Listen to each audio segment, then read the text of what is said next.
ఈ యెజబెల్ ఆత్మ బట్టినోడు సత్యానికి భిన్నమైన బోధలు చేస్తాడు, మళ్ళీ బైబిల్ మనకు ప్రామాణికం అంటాడు.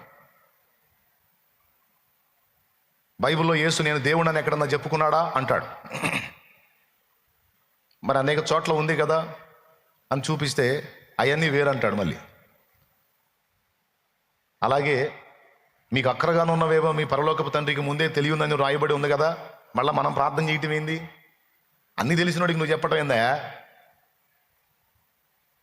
అంటాడు. అలా చెప్పి ప్రార్థనా జీవితాన్ని జడగొట్టారు.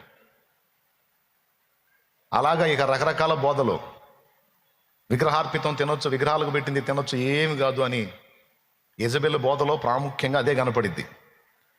విగ్రహములకు బలి ఇచ్చిన వాటిని తినున్నట్లును జారత్వము చేయునట్లును అది నా దాసులకు బోధించుచు వారిని మోసపరచుచున్నది అన్నాడు.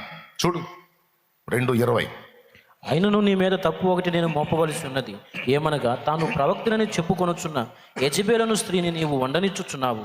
జారత్వము చేయుటకును విగ్రహములకు బలి ఇచ్చిన వాటిని తినుటకును అది నా దాసులకు బోధించుచు వారిని మోసపరచుచున్నది. వారిని మోసపరచుచున్నది అంటే విగ్రహములకు బలి ఇచ్చిన వాటిని తినొచ్చు అని చెప్పే బోధ, ఈ శరీరంతో మనం ఏం చేసుకున్నా ప్రాబ్లం లేదు అని చెప్పే బోధ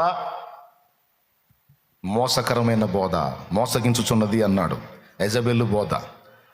మళ్ళీ ఏమేం చెప్పుకుంటుందంట? నేను పెద్ద మనిషిని చెప్తుందంట, ప్రవక్తిని.